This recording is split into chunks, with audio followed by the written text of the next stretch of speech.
Case चले हुए हैं हाई कोर्ट में भी, सुप्रीम कोर्ट में भी। और ईवीएम की विश्वसनीयता इस समय संदेह के घेरे में है। तो 2 तारीख से और 12-10 दिन का क्या औचित्य है? अब 2 तारीख को कर रहे हैं, एक पानीपत में 9 तारीख को है। इससे तो ये बेटर था कि आप सारे ही इलेक्शन 9 तारीख को करा देते। उसमें एससी को जो रिप्रेजेंटेशन देना था वो बिल्कुल नहीं मिल रहा है। ये 2011 के पॉपुलेशन का आधार मान रहे हैं। अब 2025 चल रहा है, 14 साल हो गए उनके जवाब से कि हम बिल्कुल भी संतुष्ट नहीं है। हमें ऐसा लगता है कि ये गवर्नमेंट के प्रेशर में हमने सारी बातें रखी हैं स्टेट इलेक्शन कमिश्नर साहब को, और हमने कहा है कि ईवीएम की जगह बैलेट पेपर पर चुनाव कराया जाए, जैसा कि उत्तराखंड में अभी हुए हैं।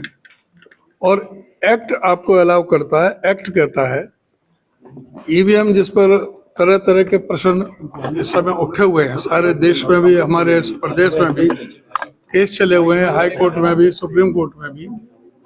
और ईवीएम की विश्वसनीयता इस समय संदेह के घेरे में है। इसलिए जब आपके पास में ऑप्शन है बैलेट पेपर से कराने का, और उत्तराखंड में भी हुआ है, तो यहाँ पर आप जो चुनाव बैलेट पेपर से कराएं। और दूसरा हमने कहा है कि भी एक साथ में आपने अनाउंस करके और 2 तारीख को चुनाव करा रहे हैं और 12 तारीख को आप काउंटिंग कर रहे हैं। अभी तक जितने भी लोकल बॉडीज के इलेक्शन हुए हैं सेम डे काउंटिंग होती रही है। तो 2 तारीख से और 12-10 दिन का क्या औचित्य है? अब 2 तारीख को कर रहे हैं, एक पानीपत में 9 तारीख को है। इससे तो ये बेटर था कि आप सारे ही इलेक्शन 9 तारीख को करा देते। उसमें क्या दिक्कत है? जब 12 को आपने काउंटिंग करनी है तो सारे 9 को करा देते। और चाहिए तो ये था कि सेम डे करें और बैलेट पेपर से करें।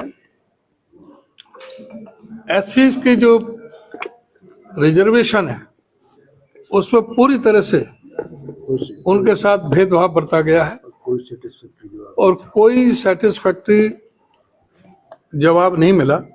क्योंकि जो एससी की जो रिजर्वेशन है, मैंने बताया कि वे गुड़गांव में जब 25 वार्ड थे जब भी 3 रिजर्व, जब 35 वार्ड थे तब भी 3 रिजर्व, अब 40 वार्ड है अब भी 3 ही रिजर्व है। तो ये एक साथ में जो एससी को जो रिप्रेजेंटेशन देना था वो बिल्कुल नहीं मिल रहा है। ये 2011 के पॉपुलेशन का आधार मान रहे हैं। अब 2025 चल रहा है, 14 साल हो गए।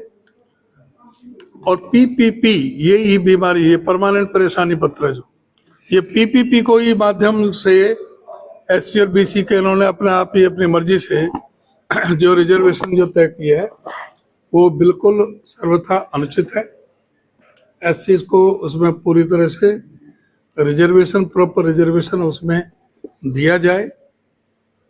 तो अभी स्टेट इलेक्शन कमिश्नर ये कहा है साहब ने कि हम इसको देखेंगे, जो आपने हमें रिप्रेजेंटेशन दिया है इसको एग्जामिन करके जो इसमें हो सकता है। लेकिन अभी पूरी तरह से हम अभी संतुष्ट नहीं हैं उनके जवाब से कि हम बिल्कुल भी संतुष्ट नहीं है। हमें ऐसा लगता है कि ये गवर्नमेंट के प्रेशर में ही सारी 2-2.5 साल से तो चुनाव नहीं करवाए। और आप ये देखें कि फरीदाबाद के चुनाव तो मार्च 2022 से ड्यू है, अब फरवरी 2025 चल रहा है, 2 साल 11 महीने हो गए। गुड़गांव में कब 2.5 साल हो गए, वही थानेसर का, सिरसा का 4.25 साल, बाकी सबको 4.25 साल। इतने दिनों से जो इलेक्शन ड्यू थे वो नहीं कराए गए, 1 साल से और अब जो है 10-10 दिन का गैप दे रहे हैं। अब किसी भी प्रकार के दर्द से क्यों होना परेशान, जब ऑर्थो चार्ज कैप्सूल हो आपके पास। सभी प्रकार के दर्द में आयुर्वेदिक पद्धति पर आधारित रामबाण इलाज। कबीर औषधालय का ऑर्थो चार्ज ऑयल, कैप्सूल और सिरप आपको देता है तुरंत आराम। अनेक प्रकार के दर्द जैसे sciatica, spondylitis, rheumatic pain, arthritis, lumbar pain, सभी दर्द को दूर करने का रामबाण इलाज। 100% आयुर्वेदिक जड़ी बूटियों से बनाया गया ऑर्थो चार्ज कैप्सूल और ऑयल एक बार प्रयोग में अवश्य लाएं। अधिक जानकारी के लिए संपर्क करें। एड्रेस: कबीर औषधालय, सेक्टर 14, सोनीपत, दिल्ली, NCR।